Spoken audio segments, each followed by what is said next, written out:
this without a doubt his most disappointing K-drama of 2024. Dear Harry had a very promising note at the beginning, but ended up being the annoying series of 2024. I don't know how, even having such a talented cast, I'm really shocked to see how they did even come up with such ridiculous storyline of all the leads making toxic choices ever. Even the second leads are pushed to make the toxic choices. I literally had a doubt whether I am in 2000 or 2024 because it was really baffling to see why did they even produce this K-drama. If you're interested to know what went wrong and why this is the disappointing K-drama of 2024, watch till the end. Even after the introduction, if you're still planning to watch this drama, then you have to skip this rant because I cannot do it without spoilers. Hi all, welcome back to this channel, your one stop for all the K-drama reviews. So if you're unfamiliar with the storyline of this drama, here's a quick rundown. This story revolves around a woman, Unho, after painful breakup with her boyfriend of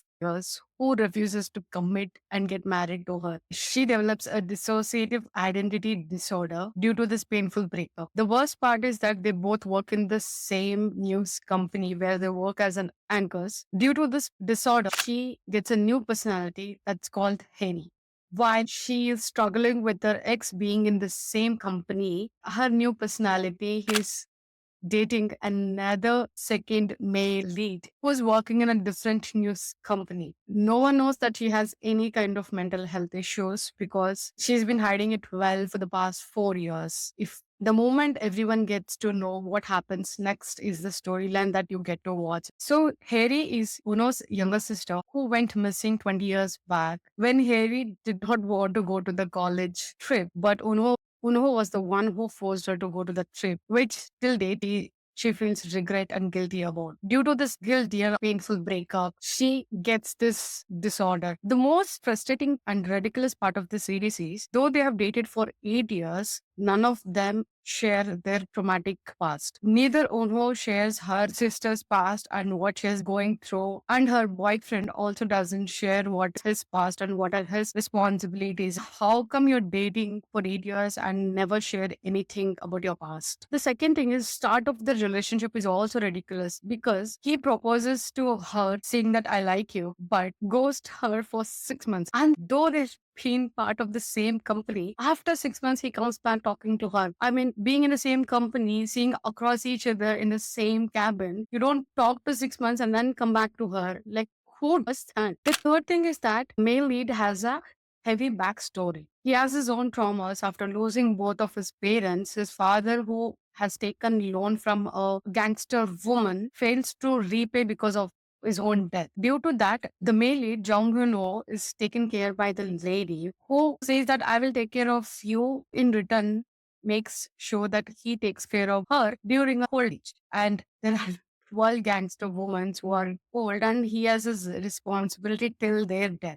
And he never explains to the female lead and refuses to get married. Instead of telling her why he doesn't want to get married, he in a second breaks up with her. This has been the most annoying part of the series is the breakup scene. Like in a quick second, he says, okay, if you want me to commit, then I'm not gonna marry you. I'm sorry, let's break up. The fourth point is not annoying, but it's more like, when Harry, who is the new personality of Inho, gets to meet the second male lead, he has his own trauma, yet he never imposes that on Harry. He doesn't even know that she is the split personality of Nuho and still continues to date. Even having his traumatic experiences, he comes out of his comfort zone and gets to know her and talk to her. He is the green forest of this series who definitely you're willing to go ahead and love or get married, right? That's the fifth point. The fifth ridiculous point of this series is that the moment he gets to know about his health and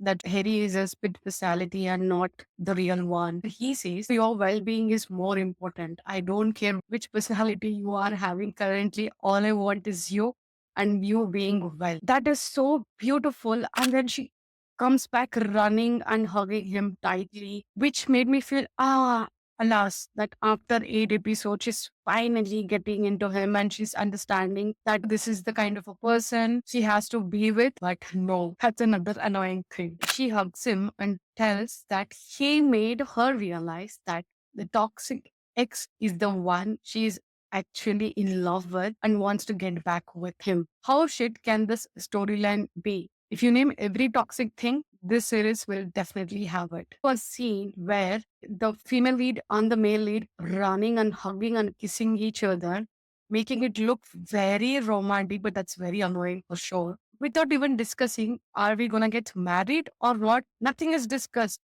They just realize after 12 years they are meant to each other as if nothing has happened. And her disorder, her guilt on her sister missing is automatically vanished. What happened to her? How did she come out? That's not at all shown in the series. Even after starting dating again, I don't see any changes in the red flag.